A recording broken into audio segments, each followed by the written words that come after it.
You're welcome to Hot Issues. Thank you. I want us to begin from what we have seen recently. We've seen two royal houses loggerheads with each other, and I'm talking about the Menchia Palace and that of Domahene. How seriously is the chieftaincy ministry looking at this?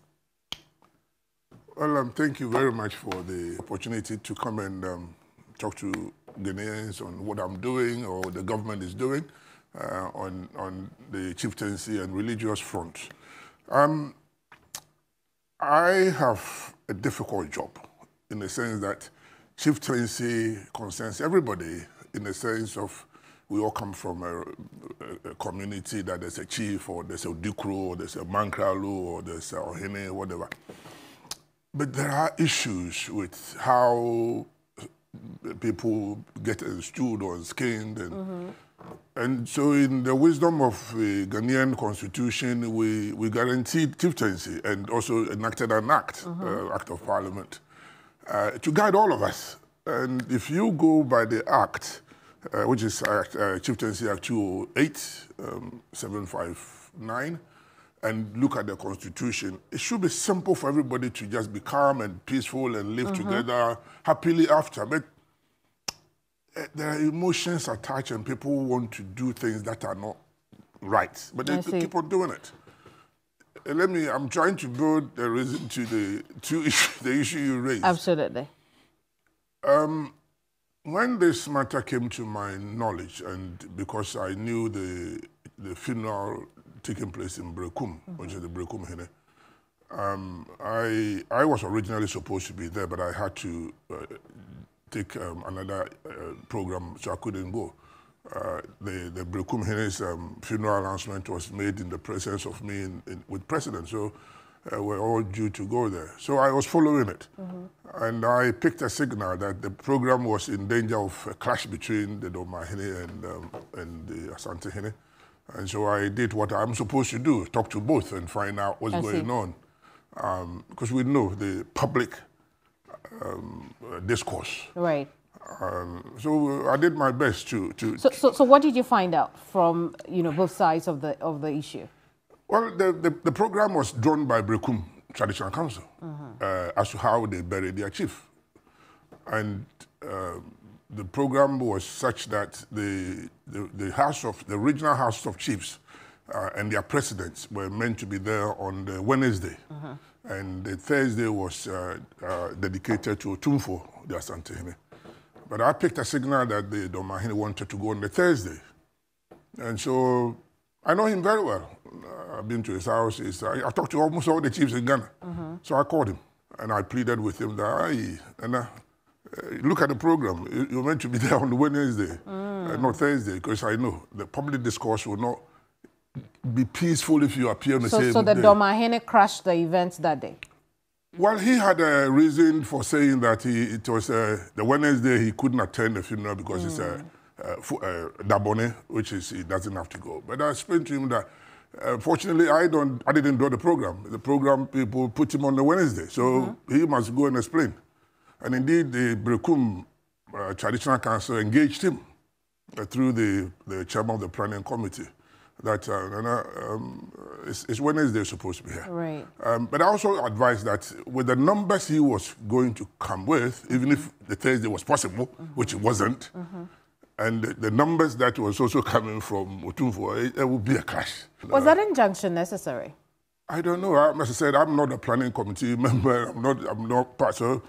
That's the best route I think they thought they can take. I thought, if you ask me personally, I think the chieftaincy institution is such that they can talk without going to the courts. Sure.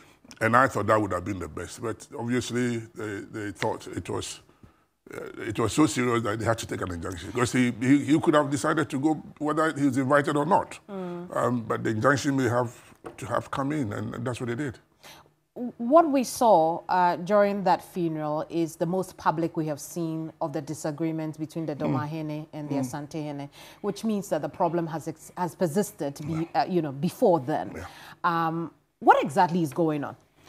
Well, it's historical. It's also something that you and I may not understand, but I believe that times have moved on. We are not in the ancient times, and whether we like it or not, those days there was no democracy, so the chieftaincy institution ruled, and one gets up and beat the other beats up, you go and remobilize. So it was all over the place. But now we have a democracy, there's a state called Ghana, and power is invested in the presidency, who has the authority of the security apparatus. So you cannot go and beat anybody you like as in the past. But we all know that at some point the Asantes defeated the Domas at some point, and it's not been easy for some people to take it. But whether they like it or not, I'm originally a Dencher, and we also we defeated them, and they also defeated us. That was the order of the day. But that is historical thing, that's gone. So I believe in the modern democracy, we need to be able to understand that we belong to one nation and we are one people. The most important is to train and develop our human capacity, your children or your younger group, so that they can help you build your state you want to, if it's an Ashanti state or it's a Bono state or it's a Fanti state, or it is your citizens or the people who are your citizens. Very well. Must help you, rather than fight and argue and talk about what is gone in the past. And I want us to look at that, but it would appear that the chieftaincy ministry is not particularly looking seriously into this disagreement between the two royal houses. Well, I think that it will resolve itself in a way, because How so, when we have seen the issue degenerate in Sampa? Well, with this incident on the Brekum matter, I probably will have to take a special look at it and try and engage both. Why has it taken you this long to take a special look at it? Well, it wasn't an issue because I know the historical facts, and it's happened. But the historical facts are the reason that people from the Ashanti region, people from the Bono Hafo region are on social media insulting each other. We saw what it resulted in Sampa. No, Sampa is a different. Well, it's related, but it's also. And that's why I'm saying that it's become an issue which is now cropping up in the public domain and it's disrupting lives and activities. And in the Sampa incident, somebody had lost his life, and some even security agencies suffered some injury. So it's now right. So why? So the question is, why are you thinking that this will resolve itself? Well, they have the institutions of chieftains, the regional houses are there, the national houses there. My job as a minister is not to dabble in the traditions and the culture of them. I explain the law to them and get my registrars to guide them. And I've got counsels, lawyers out there. They've got judicial committee. So anytime something crops up, I say refer it to the regional House of Chiefs or the national. If the regions cannot resolve it, it goes to the national. But and this matter has been referred. Most of them are sitting in the National House of Chiefs. Right. There's a lot of pending cases. So this matter between Domahene and Asantehene has been referred to which house? Well, it's being resolved by the chiefs themselves. It's at the national level. I've spoken to the president of the National House of Chiefs, and this matter is being discussed. I don't know the level because it's not something that has to go to the judicial committee because there's no legal matters involved. It's a historical thing. It's an understanding of the status of Otumfuo. If you look at the act very carefully, and it describes who are the categories of chiefs under Section 58, I think. The number one is Otumfuo and other paramount chiefs. That's the act. And I want us to I didn't craft it, the parliament. And then it goes to other divisional chiefs and sub-divisional chiefs and Dukros and all that. So to try and equate yourself and fight, it doesn't work. Which brings me to the question, if this issue is at the National House of Chiefs, and just as you have identified that even in the Chieftaincy Act, the Asantehene is separated from the rest of the paramount chiefs, do you think that Domahene will feel that they would get unbiased adjudication from the Judicial Committee of the National House? But what is to be adjudicated? The Act is clear. Unless you want to do an amendment of the law, if you can try it. Isn't there an issue to be adjudicated between the Asantehene and Domahene? It's talking. It's understanding the culture, the importance of our own identity, and also being content with what you've got and trying to grow your state, if that's the way you call it. And as I said, if you want to grow yourself and become powerful, look at the generation, the young ones. What can you do to empower them? Education. employment, entrepreneurship. They themselves would make your state bigger. So it's not a question of arguing in public and trying to throw shades. It doesn't work. But let me ask you, you are also to foster a relationship between the government and the chieftaincy institution. So you tell me, do you think it is helpful that the Chieftaincy Act separates the Asantehene from other paramount chiefs? Well, in the wisdom of Parliament, that's what happened. Is it helpful? Well, it is helpful. How? I was in Parliament in 2008 when we passed it. We had a lot of debate, a lot of representations, and it was passed. If you think, and anybody thinks that there must be an amendment to it, they can suggest does it. Does the Asantehene arrogate unto himself any other powers that the other paramount chiefs cannot have? Not to my knowledge. He's running his kingdom all right. He hasn't interfered with anybody. So what makes the Asantehene different from any other paramount chief that the chieftaincy? Hold on. I've given you the chieftaincy. No, hold on. You were in Parliament at the time. I want to understand the thinking behind that. What makes Asantehene different from other paramount chiefs? Because that is where the contention is right now. It's not a contention. If you look at the history of Ghana, if you look at how colonialism came in and how we developed as a nationhood, there were other tribes. They all had their role to play at some point. Absolutely. But it became obvious, even to the colonial authorities, that the Asantehene was different. I mean, whether you like it or not. What made him different? I don't know. I'm just saying it became obvious. Do you think so? It is not my opinion that matters here. I have to live with what. How does the wording of the Chieftaincy Act make your job difficult? Well, not that particular. The Chieftaincy Act has been around for what, 15 years? So obviously there's a need to look at it again. And I have initiated that. So I've already thrown into the House of Chiefs. Now, if that is an issue and they want to bring it up and look at that particular clause, it's up to them, not me. My job is to guide them. And so I'm not going to go into the details of why Asantehene is the superior identified in the Act or why the other chiefs are different. I don't have to do that. That's not my job. My job is to work with the Act now.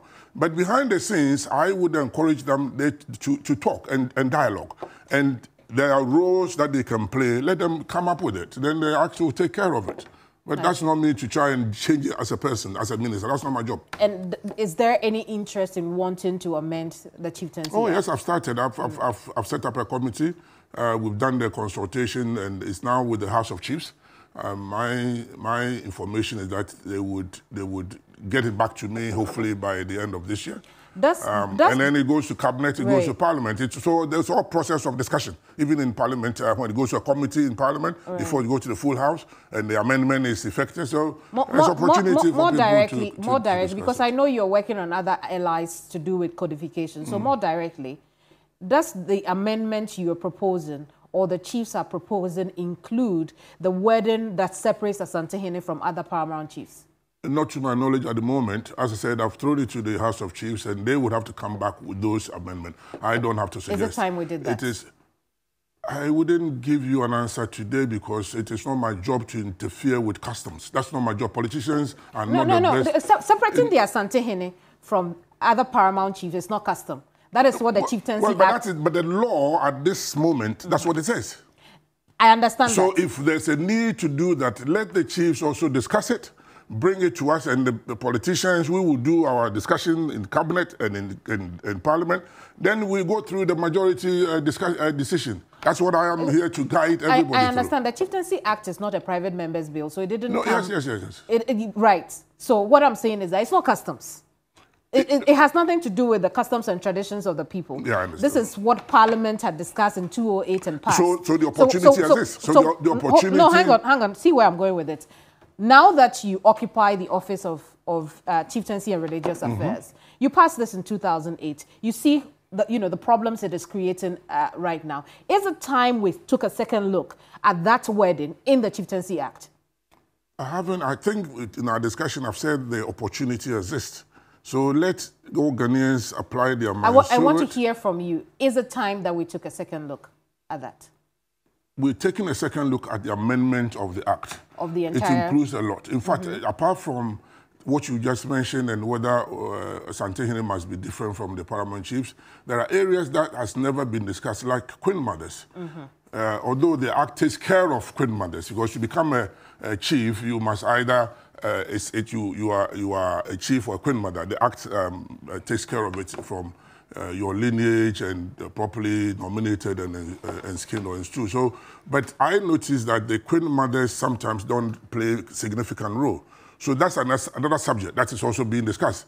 But it's not easy because the chiefs don't see the Queen Mothers as Is that something you proposed? So, no, I didn't propose that. All right. I didn't propose that. But it's been a topic that I've thrown up. And I've suggested that they look at it again. So it's all part of the discussion going on. So whenever they bring it, we will take it to the appropriate area, which is Cabinet and to Parliament. Very well. And then we will discuss it. Earlier this year, when you were affirmed as Chieftaincy and Religious Affairs Minister, one of the things that you talked about is the fact that a lot of changes would happen in the work of the ministry.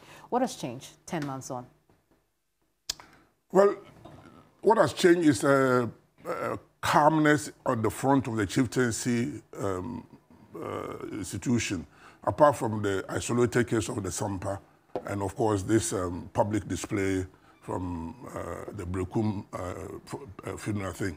But if you look at the Boko incident, for instance, it's now calmer, although the criminal element still continues, but that's a security issue which is being dealt with. But the understanding of the chieftaincy problem is now being discussed, and it's back to where it should be done, which is the chiefs themselves. Otumfuo has stepped in as he helped deal with the Dagbon one. He's also stepped in. You see the significance of his role. So every time there's a problem, it heads back to him. So as I said, it's up to us to decide where his role is. So that also has been thrown back to Otumfuo, and he's doing a job for us.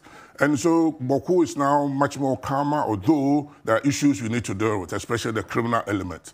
If you look at areas like Achim Kotoku, it's calm. It used to be a problem. But some would disagree with you. What has changed is that the chieftaincy institution is now understanding that disputes don't help anybody. And indeed, it disrupts national development. So that is one of them. Have they? Because this year alone, when you take a cursory look at news reports, you have at least 10 chieftaincy-related disturbances. There are issues, but you cannot... Chieftaincy is always an issue, not even in Ghana. Everywhere in the world, chieftaincy is always an issue. The British monarchy had it in some time past. So it's always there. But it's a question of how you mediate and you handle conflicts, which we've done. So what is changing is the calmness has come back, except the isolated. So you cannot completely get rid of it. So the calmness is back, and that to me is good news. What we need to do is drastically reduce the numbers that are coming up to the judicial committees, and that calls for resources. And in that respect, what is changed is also a lot of resources have come in. Chiefs were not having money to deal with the judicial cases. Now, their allowances go quickly, and I release them quickly, so they are sitting as quickly as they can and reducing the numbers. What has also changed and also helping out is also look at how the religious front can also be managed in a way that we don't have charlatan pastors all over, and be able to manage the front and people sometimes abusing others or church members in the name of spirituality.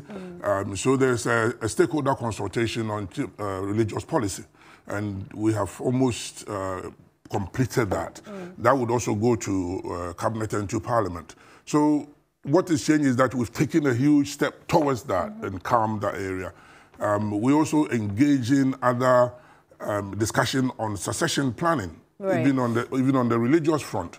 It sounds weird that why would you, but what we notice, especially with the Islamic front, that the chief imam is not getting any younger.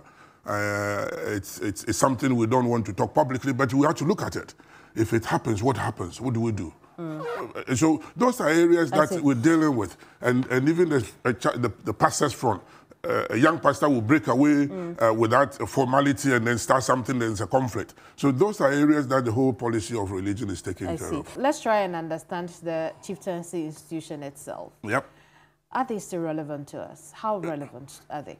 Without the chieftaincy institution, it would be chaos as well. They are the custodians of our customs and tradition. And for Ghana, we are proud to have the chieftaincy institution, which is protected and guaranteed under the Constitution, 270.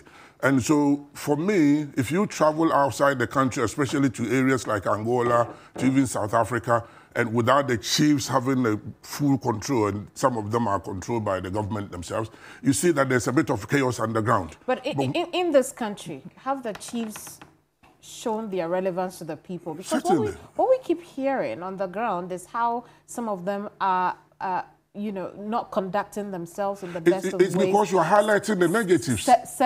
Okay, it's because you're highlighting the negatives. Because I was going to talk about the indiscriminate selling of lands also. Oh, well, that is the negative sometimes that comes up. But sometimes people ignore the importance of, for instance, mobilizing the people for development. Don't forget that communal labor at the lowest level, even the divisional side and the traditional authorities, are conducted by chiefs. Some chiefs, and most of them nowadays, I believe, have set up education funds to complement what the state is up to doing. So a lot of them give scholarships, even beyond their boundaries. In which areas would we find that? Oh, you find them, again, in the Ashanti region, in some central region, in almost all the traditional areas. Almost every chief sets this up. I was at the Shama Traditional Council, and myself and my colleague, Minister for Local Government, set up an education fund on behalf of a Queen Mother who looked after us when we were young boys in the student days. So education is part of the development agenda that chiefs are promoting. They're also promoting investments. Chiefs are also able to go out of the country, or even to mobilize their locals, their citizens, to invest in certain, what do you call it, entrepreneurial activities.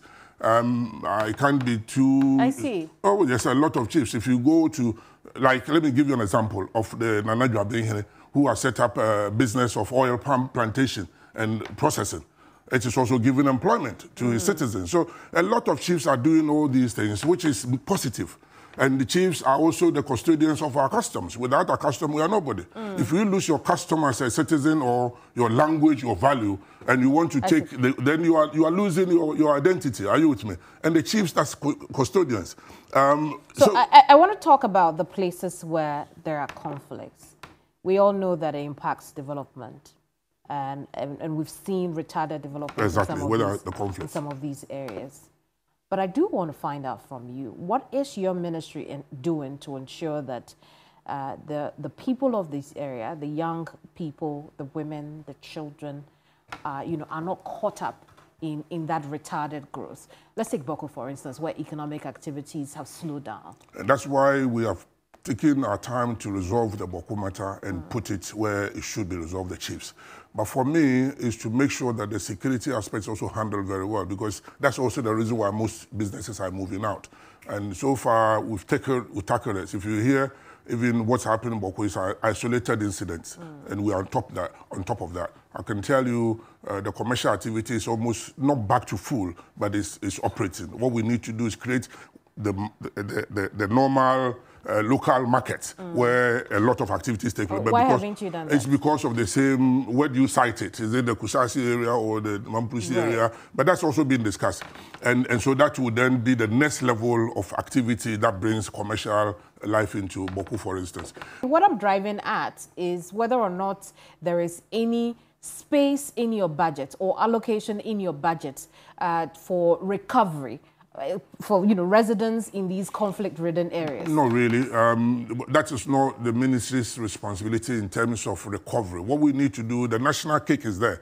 Education Ministry, Agri, they all have budgets that goes into specific sector areas of education, Agri, name them, health, and that's available. My job and the job of the Chief Tenancy Ministry is to make sure that there's peace and quiet. Yeah, but that's the point I'm making, that, the attention has been given a lot to, let's adjudicate the matter, and we are not looking at the impact the matter is already having on the people. So we have people in conflict areas, and they are extremely poor. Well, once you resolve it, then activities begin to happen. Until resolution, yes, something should be happening for the people. If there's no peace, how do you develop? No, hang on. I'm saying that until resolution, something should be happening for the people. It doesn't have to be... But nothing has stopped, really. I mean, even where there are issues, development still goes on. But it's not as we want it. The road networks we are putting together in areas, go to areas that are even having difficulty. The Boko, for example, from Bolga to Boko, the road has been done, even though there's conflict. Are you with me? So things have not come to a halt because there's a problem or there's a dispute. But where there's the dispute I understand what you're saying. But the truth of the matter is road will not fill the belly of somebody in a conflict-ridden area. Road will not fill the belly of somebody who feels unsafe in their homes because they're afraid that somebody might touch them. I think we reduce development to roads not filling bellies. Let me just... No, hang on. In this particular case, where, you know, they are in a conflict situation, I don't think road is the first line of development they think about.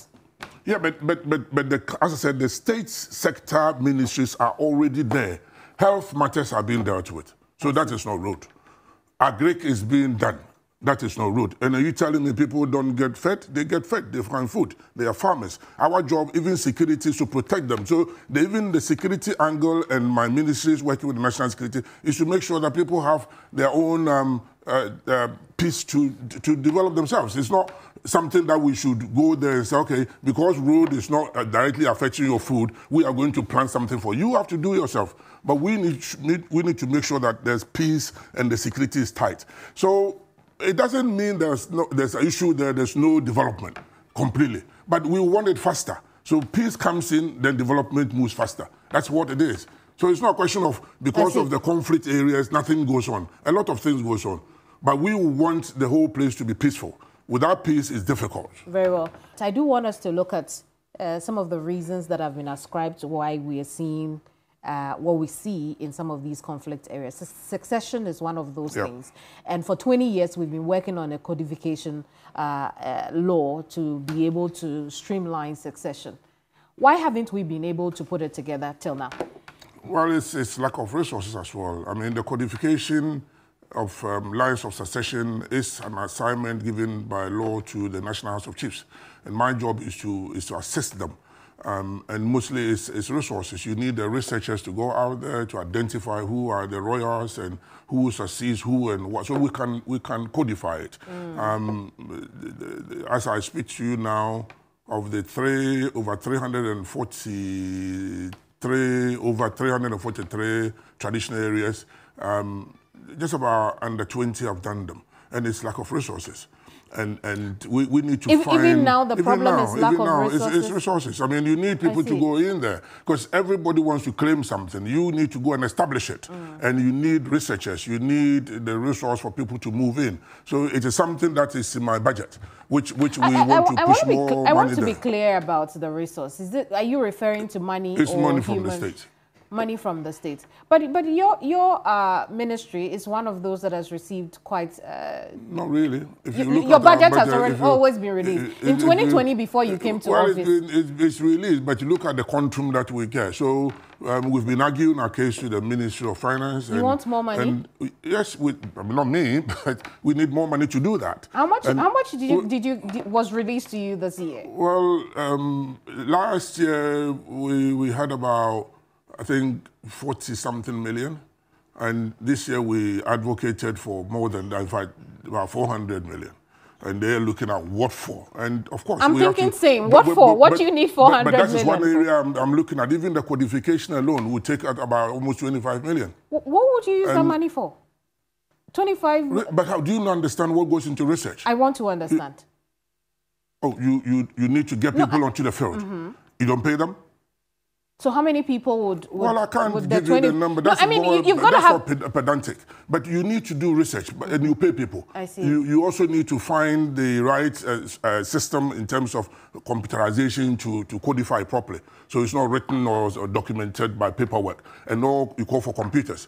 You need to also, for the judicial system to work, you need to let them be online and be able to use electronical ways of doing their job rather than paperwork. And all that costs for money, to buy the hardware, to get the software. So you couldn't say, why do you want money? Because it goes into all that. So you need to get that, then get the people to go there, then come and verify it and validate it. It's all cost for money. Then, of course, you need to meet the locals. It's a stakeholder consultation. That also calls for some resources. So that's why things have not moved the way we want it. So you need about 25 million cities to be able to do that? On average. If we can get that, it will solve a lot of problems. Really? That alone would, because most of the conflicts you see are because you cannot establish sometimes who is the rightful person to occupy a stool or a skin. And if the codification is available and it's known to everybody, it's obvious. We know who gave birth to who. If it's a matrilineal, we know where your mother's line comes from. If it's patrilineal, we know your father's side. And if we don't codify it, anybody can jump in. And then that's where the chaos comes in. One of the things that has been, has been also noted is trust issues exist between, the people and the government. They are amongst the people themselves and then the government. On what? Trust issues, on government's ability to be able to deal with it unbiasedly. It's become an issue. We've seen it in the past where people would say that so-and-so person is interfering in the matter. No, not to my knowledge. Government has never, from my end, no government, as I know, have interfered with chieftaincy matters that has disrupted it. The chiefs themselves have a way to conduct their activity as to who is from the lineage and has been validly nominated or selected and installed or in skin. It's clear, except to say that if it's not well established, then there's people who come and claim it. But governments come in, if there is to try and make sure they all understand each other, and that's why the codification matter comes in. But in terms of interfering and installing a chief, it's not the government's business. I haven't got a situation where a government has installed a chief or a government has distilled a chief. Well, not so. Again, that's why the premise of the question is on trust. The fact that the people can't trust that the matter the ministry or the government is involving itself in would be dealt with fairly. But you see, then it doesn't come in because, you see, if you have an issue, you go to the traditional council. Because the systems are there, except that people want to go outside the system and appeal to a politician, a government official, and say, come in. Why do I come in? That's why I said, when there are customs and tradition, my job is not to interfere. My job is to guide you to go through the system of the traditional council. And if it doesn't work out that way, you go to the appeal system, which is the regional House of Chiefs. If the regions don't adjudicate it properly for you, then you go to the national. And even to the Supreme Court, if you want it that way. So just a few examples of what I'm talking about I want to give you. Tamale Central Member of Parliament on TV3, one of the things he talked about, Ibrahim Murtala Mohammed, was that political interference is a cause of the raging conflict in Boko in the Upper East region.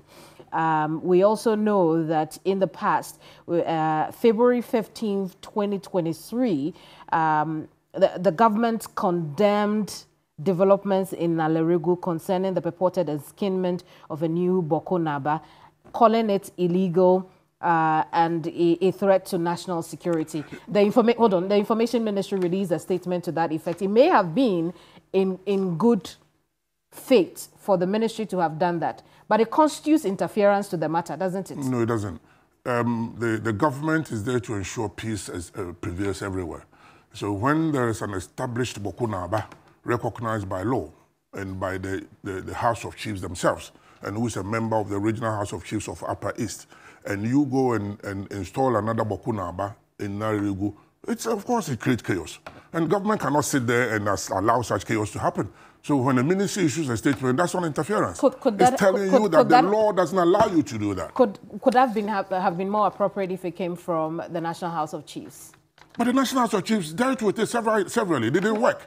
And when there's chaos likely to happen and there's a security implication, you don't leave it to the National House of Chiefs. The government steps in. So I work closely with the national security apparatus. Indeed, most of the national security issues, about 70% from our records, shows that these are chieftaincy related. So if that is the case, then I come in to make sure that you abide by the law. So all we're doing is to make sure the state is secure. And that is our job. So that's not interference. I think people get confused, and when you say trust, they don't understand what we do, so they think that we're interfering. No. If it's likely to develop into an issue and a crisis and deaths and loss of lives and property destruction, then the state must act. How do we then build more trust amongst the people themselves? And then it's education, isn't it? Between the people and government. Well, the law is obviously there. That's number one. People must read the law. And if you go against the law or outside the law, we will bring you back to it. Even the chiefs. When the chief is going outside the law, my job is to call the attention of the chief to the law. There are instances where I've called some chiefs and I said, Nana, if you don't do it this way and you go this way, the law will catch up with you. So come back. And the worst of it is for the law to catch up with and get handcuffed. That's even a ground for distillment. So I pointed out to them, and somehow, once they get to know, they come back to what is right to do. So it is the education that we have to tell that the law guides all of us. But the tradition is there. The law doesn't supplant the tradition. We just guide you. Well, while we're on the issue of codification, is there resistance on the part of the people in documenting their succession lines? Some areas, yes, they would not easily allow you to do that because it's not in the favor of maybe the certain paramount chief. But that's not their business. Whether it is in your favor or not, the state has enacted a law which asks us to be able to codify the line of succession. And that is something that we intend to do. So, yes, there are issues, but if we have the resources to move in and we get them, it will be to their benefit. They may not see it now, but the benefit is the peaceful atmosphere in your community. So if you want to sacrifice that for the peace for your chieftaincy, then you are not a proper chief. A proper chief is to have your community backing you. Or you may not be liked by one half, but your job is to extend a hand to them and let them come closer. When you are a boss, you don't denigrate others. So there's a lot of education that I have to also conduct, not only and training, not only from. But we've been conducting education since, haven't we? Yeah, but there are always a chunk of your budget goes into that. Well, some go to that, but it's not a lot. We need to see some chiefs don't even understand even the Chieftaincy Act. Some don't even understand the sale of land and even how to append their signature or not to append their signature. Some don't understand that this land belongs to a clan. It's not the chief's responsibility, it's the clan. You come to Greater Accra, most of the lands are clan-owned. Some areas is family. So it is a question of the training and education, which I am working with other development partners who have come in and wanting to assist. We're also working with the Ministry of Education and others. These are long-term, medium maybe to long-term. Maybe not every place needs a chief. Could we say that? That would be a mistake if there isn't. In Ghana, you like it or not, there are chiefs everywhere. Every piece of land belongs to somebody. And indeed, one of the reasons we are protected in a way from external aggression in Ghana is that if anybody from outside the country steps into Ghana, anywhere, somebody will find out that who is this person, which land, who gave you that land. And indeed, that's what is protecting us from our northern borders. You know the problem of Burkina Faso and the threat of terrorism coming in. One of the advantages is that every piece of land along the border has a chief who controls it. So anybody who steps in, you'll be reported to the chief will let us know. So we pick up that kind of intelligence. And so everybody is on the alert, especially in that area. The same thing with our borders. So we need the chiefs. That is why the Constitution guaranteed it. If you look at 270, it says guaranteed. So it's not a question of me trying to take it away from them. I need it. You need it. Well, I mean, we're not taking it away from them. We're having a discussion as to their relevance in today's world, especially those that spring up because people have gathered at, in a community. We've modernized it. As I said, when we started the interview, we talked about one tribe rising up to beat another one, and you go and remobilize. And that's gone. That is in the past. It can never happen. If you mobilize to go and beat somebody, the state will come in and stop you. Are you with me? So we need to understand that, yes, the modernity and democracy has brought in a different level of chieftaincy activity and roles for chiefs. And the key role for chiefs is agents of change, agents of development. And there are agents who have to mobilize their people on the front of education, entrepreneurship, businesses. If you do that and your citizens do that, you, the chief, it raises your status. In this country of ours, there isn't really any kind of religious tension here at the moment. Why do we insist on having a policy on religion? Well, in any front of human endeavor, you need to find a way to make sure there is harmony, there's peace. You don't have to wait till a problem comes in before you anticipate, you plan it. Why do you fix what's not broken? It's not broken. Well, we are not fixing anything. We are trying to organize and manage a front, which it's not. When you say it's not broken, I can tell you there are issues in there. Okay. I'm a Christian. There are issues. And so I'm not denying the fact. But it's not become into the open and fighting, as you rightly said, that we are not in conflict. No. I see. What kinds of issues? I'll let you come back to the point, but what kinds of issues are we seeing? You probably have seen, and I've seen people where people set up churches, nobody knows them, and have a congregation, and a pregnant woman will go for prayers, and they stamp their feet on the pregnant belly, and some of them will pour something on them or use some, I don't know, some concoction. Nobody has validated it, and no medical certificate has been given. It's a lot. Right. So it means that bothers. I'll come back to a point, but that bothers the ministry. What you have just mentioned bothers the ministry a lot. It's not just the ministry. There's a concern in the communities, the Christian community. Some senior pastors obviously are worried that the junior ones, if we're not careful, would destroy the image of Christianity. Okay. So the issues have come up. That's why there's an engagement in the public domain. Okay. So I'm not the one who is saying that we have to change. The issues have come up. Is the ministry in a position to do anything about that? But that's why there's a policy we put out. I mean, the policy is a slow move. It's not a slow move. You have to have a guideline. It takes time, doesn't it? Yeah, but you cannot, we're not in a military government where you can say immediate and urgent and do that. No, you've got to engage everybody and find a way. And my approach is that there should be self-regulation rather than government regulating them. So if there's self-regulation, why don't you allow the players themselves to come up with the ideas? And that's what we're doing. So it's a bottom-up approach, not government saying that do this, do that, do that. If you go to certain countries, I'm told, in Rwanda, which I haven't been, I hear the government is saying you do this. If you haven't got a first degree, you cannot set up a church. Absolutely. But I am not going to go that way. If that is the case, then it has to be brought up by the players themselves. So what I was driving at is that while you do not have the policy even now, there are a lot of apparatus at your disposal to be able to engage, to sanitize the system. Yes. If there's a criminality, and then we call on the agency to act. Like the military or security, the police can act. If there is a noise making in some community, the local government act is there. It can deal with noise making. So immediately we can work within our existing laws. Have you done any of these? Oh yes, of course. I talk to my colleagues. How many of such have you taken care of? I wouldn't be able to tell, but since I became a minister, there are areas about 7 or 8 have drawn the attention of the Ministry for Local Government and the municipal chief executives to step in. And what happened after that? Oh, then they resolved to lower the tension or the noise level or go in the middle of the night to drum while people are sleeping. This go behind the scenes. So if you're taking action, why is it that we continue to see that in the public space? These things that you have mentioned. But you cannot resolve all problems at once. You can start from somewhere. Well, but if something is deterrent, then others would see it and say, no, I don't want to do this.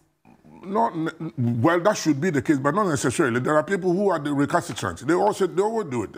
In a human society, there are people who don't listen or who don't obey the law. And that's why there's punishment. Are you with me? And there are punishment alongside all the acts that we exist. But if we get a law or a policy that translates into a law, then you have limits, and then you can be punished if there's a problem. But in a case that there's nothing, and you are relying on numerous legislations and laws around, it doesn't come together properly for somebody to manage it. And that's why the policy is coming through. All right. So it is necessary for us. So back to the point of the policy. What we were asking about was that we don't have interfaith tension in the country. But you don't need to wait for the tension first. You don't need to wait for the tension. I think that we are more pragmatists in looking at a solution of something that may not even be there, but you can see it coming. If you look around the world, there is. Why do you want to wait to hit Ghana before? So admittedly, you realize that we do not have that religious tension. We don't. We coexist. How do you then feel about the vice president when he goes around and tries to pitch Christians against Muslims and tell us that there is a division between the two? I haven't heard of that. Vice President of the Republic during his campaign, he has always played that card, the Christian-Muslim card, during his campaign. He has been a champion of togetherness and also a peaceful ambassador for all of us, both Christians and Muslims. He goes to the church, he goes to the mosque. I have not heard and I haven't seen him pitching one camp against. This is the first time I'm hearing that. I don't believe it. I don't believe it. But I believe that we have a very unique country where where everybody lives peacefully. Christians, Muslims, Buddhists, and fetish, we all live peacefully. Right. But you can never be too comfortable and say that because there's no tension, wait till it happens before you act. You act. So the policy is for us to understand that let's continue the path. Let's continue peaceful coexistence. And so there's nothing wrong with bringing the policy. What do you say to people who think that this policy will be infringing on their religious freedoms? Well, I'm cognizant. I'm very much aware and cognizant of the constitutional rights of everybody to have a freedom of worship. So that is part of the discussion. Nobody is going to gag anybody or regulate anybody unnecessarily. That's why the policy is out in the public domain, for people to understand that it is self-regulation I'm seeking, that the community of Christians and Muslims and others must come together to know how they can manage their front. And it's more of a bottom-up approach than the top-down. And this is the solution. If you go top-down, it will meet resistance. But if they themselves generate it, then they understand how to self-regulate. Okay. And this is the policy that I'm bringing. I believe that as we did the, what they call it, the stakeholder consultation, and we're working together with our development partner, the United Nations, you know that, the United Nations Population Fund. And they have been our key partners, because church leaders, especially, are very prominent and well-respected leaders. Some people even believe their pastors more than even the head of their household, the family. So if you can get them to lead exemplary life, and they can lead all of us, better. And so for us to leave that front unmanaged, and people are just springing up, or churches, they're chaos. So I want us to tackle that influence, the church wheels, and how some of the churches are meddling in politics because of that. How is the ministry processing the involvement of the church in politics? Politics and church and the state and chieftaincy, we work together.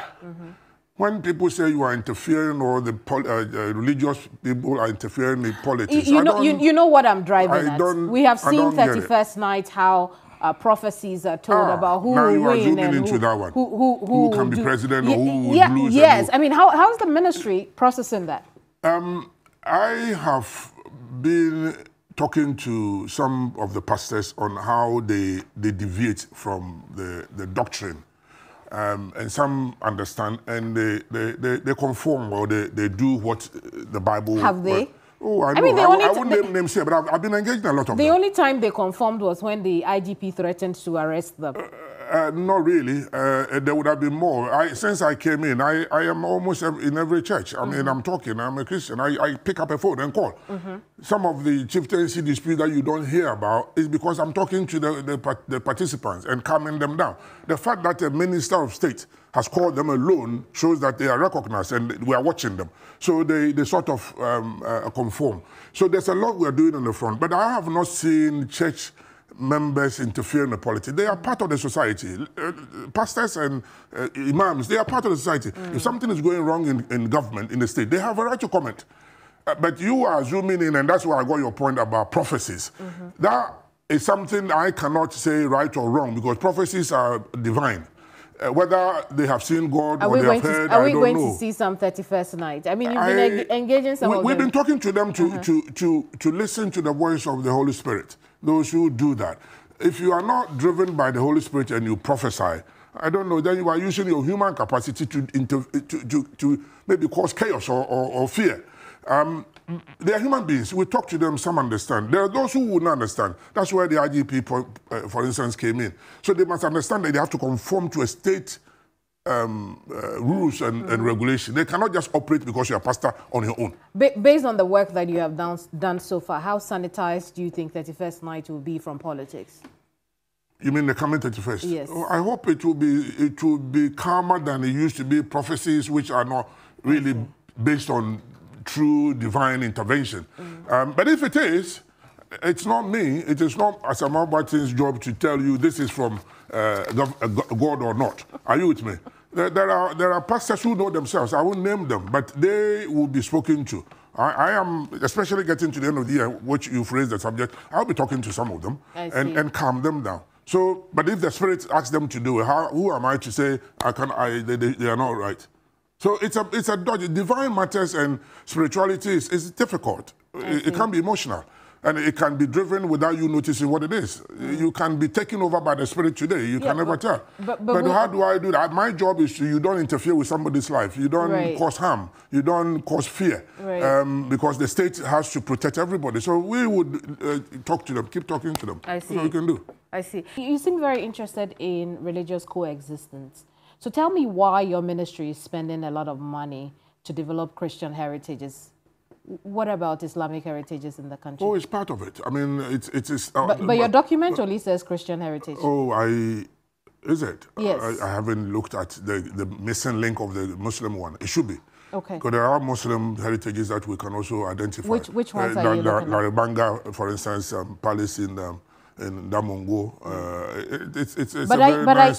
Are you? So that's a tourist attraction. I get it. Are you? So there are areas we should highlight. So am I promoting it? No, I understand. What I'm saying is that the document that you presented to the finance ministry... You may have missed it. There's you may have missed it. That's a document you presented to the finance ministry, and you tell me that you may have missed it. No, this is a document that's with the public domain. That area of Christian heritage. It's within the policy, which has not come through. Okay. So if there's a missing of the Muslim one, it can't be included. We just finished a consultation. It hasn't even been to cabinet. It hasn't been to parliament. So it's not conclusive. You've seen something which you've drawn my attention to it. That's good. I'm happy to hear. No, that's good. I mean, as I said, I may have missed it. I'm not know it everything. I can't do everything. I've got my directors who are working. I also look through the document, but I may have missed it. But you pointed out that there's no Muslim heritage being promoted. It's good. One of the things that you spoke about in March is you needed a lot of prayers and spiritual protection in performing your constitutionally mandated task. Why? What have you seen? Why do you need prayers and spiritual protection? Everyone needs it. You need spiritual protection. As you sit here and do your job, you don't know the eyes are looking at you, who likes you, who doesn't like you. As a human being, you got to seek God's guidance, Allah's blessing, His mercy and His grace. Without that, you won't survive this world. There are people who want to short you. Your constitutional mandate is not enough to be able to do what you want to do? No, constitutional mandate is given to you by human beings. But you need a supreme being to be your guidance and your protector. I'm a Christian and I believe in God. I believe in Jesus Christ. I believe that you need protection. You cannot walk in this life with your naked two eyes. You've got to have eyes beyond that. And it's only Allah and God who provides it. So for me, that's why I said, without Him, I cannot function. You know that. I've been around in public life for all this while because God protects me, God guides me.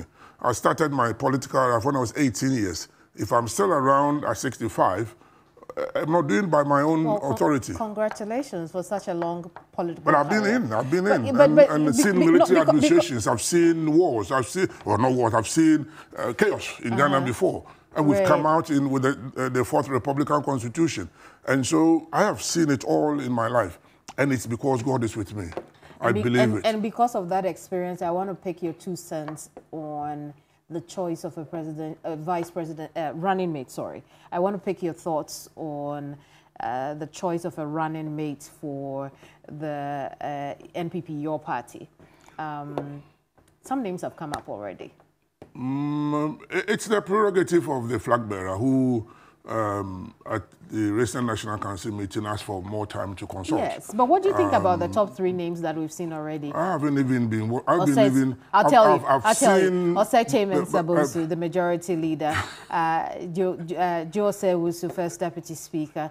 And then we also have the energy minister, Matthew Opoku Prempeh. People are throwing names out there. People are lobbying. It's normal. No, these are names that our sources tell us are on the list right now. Well, I don't know of a list. I know the flag bearer is thinking about a lot of people. I know he has including these 3. What do you think about the names? I don't know. I wouldn't be here to promote anyone here, not even myself. I'm not asking you to promote. I want us to assess. Well, I cannot assess them individually. It's not my job. It is the flag bearer's job.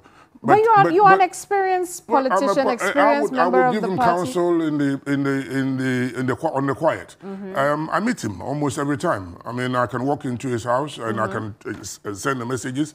I wouldn't take that responsibility away from him. But if he consults me, there are an array of people beyond the three you just mentioned. Including you. How about you? Well, I am not having a discussion with him about me.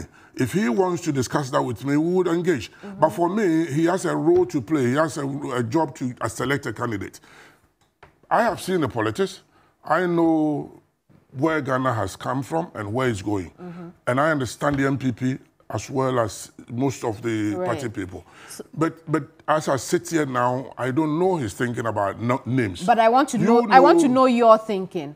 What kind of a running mate do you think the NPP needs to complement Dr. Bawumia? That I can answer, not personalities. The role the person must have, or the criteria he needs to use to select, some of them, not all, it's basically the person must be a party person. The person must know the MPP.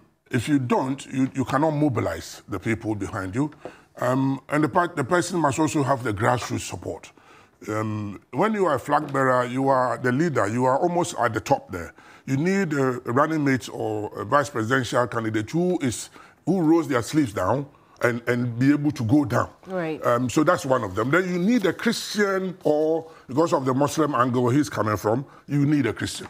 It should balance it. I see. Or you need from a north. You know our party, where we've done this. In the past, we had a southerner partnered by a northerner. Now we got a northerner, so it's obvious that we'll go southern. So that is something he has to look at. It doesn't zoom into Ashanti or Fanti, or it can be anybody from Ghana or Kwapim or whatever. But it is the criteria that we are looking at. Somebody, a Christian, to balance his ticket. Somebody who is a Southern to balance the ticket. Somebody who also knows the party extremely well. Can mobilize the grassroots, and somebody who can help him run the country. Indeed. Thank you for coming. I'm afraid we'll have to leave it here. We wish your ministry all the best. Thank you. You have quite an arduous task on your hands. Thank you. Stephen Asamoah Boateng is a Minister of Chieftaincy and Religious Affairs. We've been having an enthralling conversation about chieftaincy, religious affairs, and some politics. We hope you enjoyed it. I'll see you same time next week. I'm Kemini Amano. Bye-bye.